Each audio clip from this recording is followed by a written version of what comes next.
बिस्मिल्लाहिर्रहमानिर्रहीम। शुरू अल्लाह ताला के नाम से जो बड़ा मेहरबान और निहायत प्यार वाला है। अस्सलाम वालेकुम यूट्यूब फैमिली, कैसे आप सब? उम्मीद करती हूँ कि आप सब खैरियत से होंगे। आज हम बनाएंगे देसी मुर्ग की यखनी, जो कि विंटर स्पेशल रेसिपी है। आप इस रेसिपी को ट्राई ज़रूर कीजिएगा। ये बहुत ही ज़्यादा फ़ायदेमंद होती है, बहुत ज़बरदस्त लगती है, सर्दियों में हर घर में बनाई जाती है। फ्रेंड्स, वीडियो को स्टार्ट करते हैं। वीडियो को स्टार्ट करने से पहले मेरी आपसे हम्बल रिक्वेस्ट है कि प्लीज़ मेरी वीडियो को लाइक कर दीजिए। यहाँ पर मैंने एक कढ़ाई ले ली है। इसके अंदर मैंने 2 चम्मच देसी घी ऐड कर दिया है और एक बहुत ही छोटे से साइज़ का प्याज रफली काट कर इसके अंदर ऐड कर दिया है। फ्लेम को ऑन कर लिया है। आप कुकिंग ऑयल या फिर घी से भी इसे बना सकते हैं। नॉर्मल घी जो हम खाने के लिए इस्तेमाल करते हैं।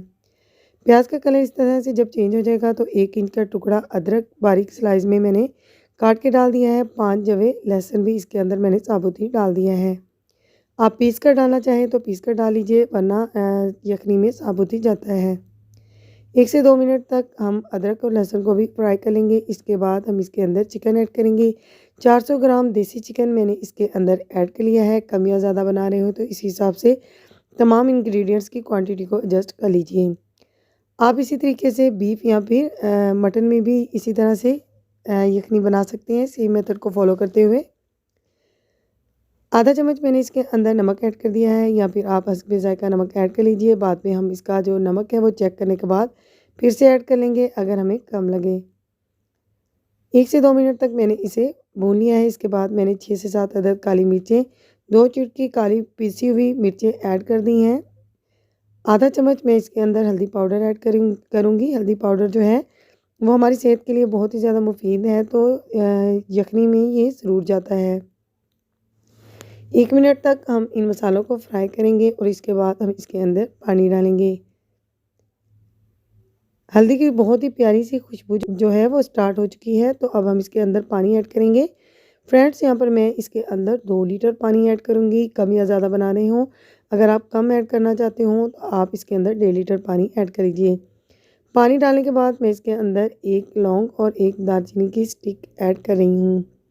फ्रेंड्स, हमने इसे 15 से 20 मिनट तक मीडियम फ्लेम पर पकाना है, पकते रहने देना है, यहाँ तक कि गोश्त भी टेंडर हो जाए और यखनी जो है वो अच्छे से पक जाए। सर्दियों के मौसम में ये बहुत ज़्यादा फ़ायदेमंद होती है। नज़ला, ज़ुकाम, खांसी या फिर बुखार की सूरत में आप इसे बना सकते हैं, या नॉर्मल डेज़ में भी आप इसे ले सकते हैं। तो घर के लिए बनाइए या फिर घर आए मेहमानों के लिए बनाइए, बहुत ही ज़बरदस्त बनती है। कवर करके हम इसे पकने देंगे, इतना पकने देंगे कि हमारी जो यखनी है वो बन जाए। तो यहाँ पर हमारी यखनी बनकर रेडी हो चुकी है। तकरीबन 20 से 22 मिनट तक मैंने इसे मीडियम फ्लेम पर पकाया है।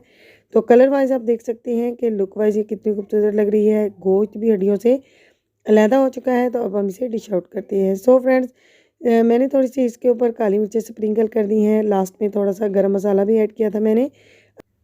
बहुत ही मज़ेदार, बहुत ही कलरफुल और देखने में बहुत ही ज़्यादा डिलीशियस हमारी यखनी बनकर रेडी हो गई है। आप इसे जब एक बार इस तरीके से घर पर बनाएँगे तो आप रेस्टोरेंट की यखनी को भूल जाएँगे। तो अब मैं लास्ट में आपको इसे ट्राई करके भी दिखाती हूँ। तो फ्रेंड्स, अगर आपको मेरी वीडियो अच्छी लगे तो अगेन रिक्वेस्ट करती हूँ, प्लीज़ मेरी वीडियो को लाइक कर दीजिए। तो मिलते हैं इंशाअल्लाह ताला नेक्स्ट वीडियो में किसी अच्छे से यूनिक से मज़ेदार के से टॉपिक के साथ, जो हेल्दी होने के साथ-साथ मज़े का भी हो। तब तक अपनी बहन को रखिए दुआ में याद। Take care. अल्लाह हाफ़िज़।